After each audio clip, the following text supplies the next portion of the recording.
Olá, embaixador, tudo bem? Hoje nós vamos fazer um programa especial. Lembra que eu falei que de vez em quando eu ia trazer alguns convidados para falar com vocês?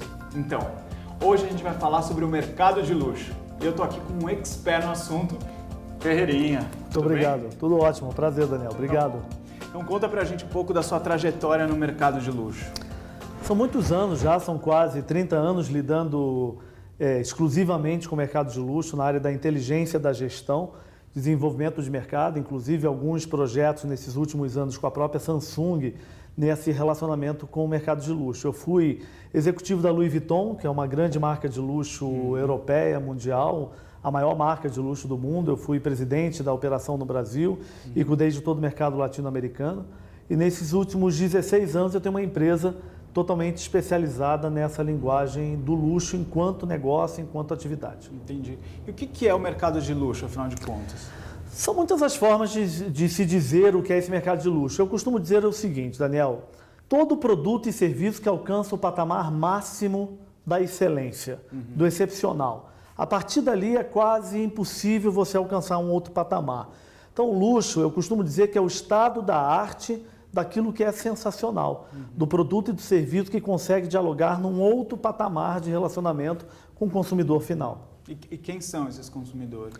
São todos, né? Porque aí nós precisamos entender o que é o luxo para que tipo de consumidor. Então você tem o luxo perfume, que tem uma base de acessibilidade muito grande. Você pode ter a tradução desse luxo nos smartphones, nos celulares, o que isso também dará uma possibilidade muito maior de diálogo.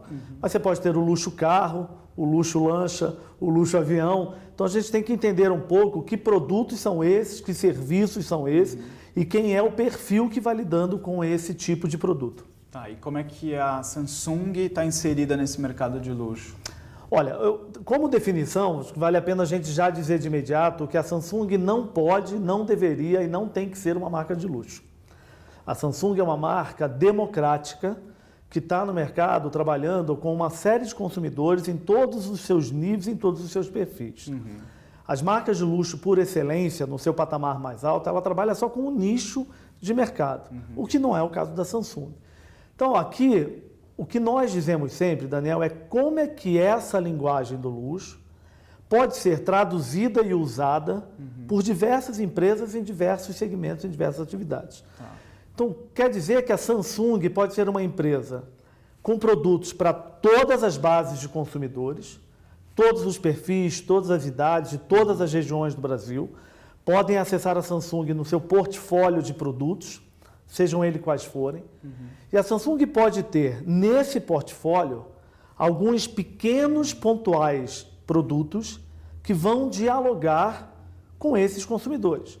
Que não necessariamente serão todos esses consumidores que comprarão. Nesse exato momento, reduz o número de consumidores que vão acessar determinados produtos ou acessar determinados serviços da Samsung. O concierge da Samsung que teve disponível ao longo do tempo para o S7, que seguramente vocês todos falaram aí com os embaixadores. Esse era um serviço especial, inspirado no luxo, da Samsung para uma base de consumidores que adquiriam aquele modelo específico do S7. Tá, mas é para poucos o mercado de luxo? Ele tem algumas características específicas? Ah, é luxo, então tem algumas coisas que a gente pode definir assim? O luxo, por definição, tem que ser para poucos. Essa é a definição principal e fundamental. Senão não é luxo. Passa a ser serviço ou produto absolutamente popular. Está disponível para todo mundo, de qualquer forma, em qualquer lugar, em qualquer preço. Só que nós temos que entender se nós vamos falar de um carro de luxo, que pode passar aí dos 300, 500, R$1.000, 1 milhão, esse número de pessoas vai ser bem pouquinho. Mas se eu falar que é um carro de luxo na Volkswagen, a Volkswagen é uma empresa que vende carro para massa. Se ela cria o Touareg, que eu acho que é uma marca, um modelo que todo mundo sabe qual é, ou o Passat da Volkswagen, todo mundo conhece basicamente, esse é o luxo dentro da Volkswagen. Só que não é para um grupinho pequeno de pessoas, é para um número maior. E se eu falar do luxo batom no segmento feminino, aí eu estou falando que esse número de pessoas vai crescer muito mais. Só que o batom no mercado brasileiro, de uma forma geral, ele vai custar entre 15 a 25 reais. Tá. Um batom de uma marca de luxo vai custar de 80 a 110. Quem acessa de 80 a 110 é um número muito maior quando se está falando de compra de carro. Claro. Mas é um número menor da quantidade de pessoas que vão comprar o batom de 20 reais. Então, nós vamos ter que entender sempre qual é o produto, Tá. qual é essa faixa de preço e até onde a gente pode ir com esses produtos de uma forma mais ampla. Entendi. E no mundo da tecnologia, o que é luxo e tecnologia? Você sabe que essa sempre foi uma... Essa pergunta, essa troca, talvez seja uma das mais interessantes dos últimos anos comigo. Durante muitos anos se questionou se era possível ou não ter luxo na tecnologia. E, de uma forma geral, os anos foram se passando e as pessoas não acreditavam muito que luxo era tecnologia. Uma coisa era luxo, outra coisa era tecnologia. E ao longo desses caminhos, principalmente na área de sonorização, sonorização de ambiente, o som de uma forma geral, que isso cresceu muito nos últimos anos, principalmente na casa das pessoas, as pessoas começaram a investir muito nesses aspectos da sonorização. Automação. Exatamente isso. Parte dessa movimentação, que é a automação, principalmente dos ambientes residenciais e as casas, e principalmente a sonorização, algumas marcas foram se especializando nisso e foram se destacando e se diferenciando e se distanciando desse mundo de luxo muito grande. Tá. E começaram a se concentrar de forma muito exclusiva. A grande surpresa nos últimos anos é que as marcas de grande poderio de massa, Samsung, por exemplo, também passaram a fazer exercícios muito pontuais de luxo nos últimos anos. Então, tecnologia é luxo? Não. Tá. Mas existem alguns produtos de luxo na tecnologia? Sim. A Samsung é luxo? Não. Mas a Samsung pode fazer exercício no luxo? Pode e deve. Então, aqui tecnologia como um todo não é luxo.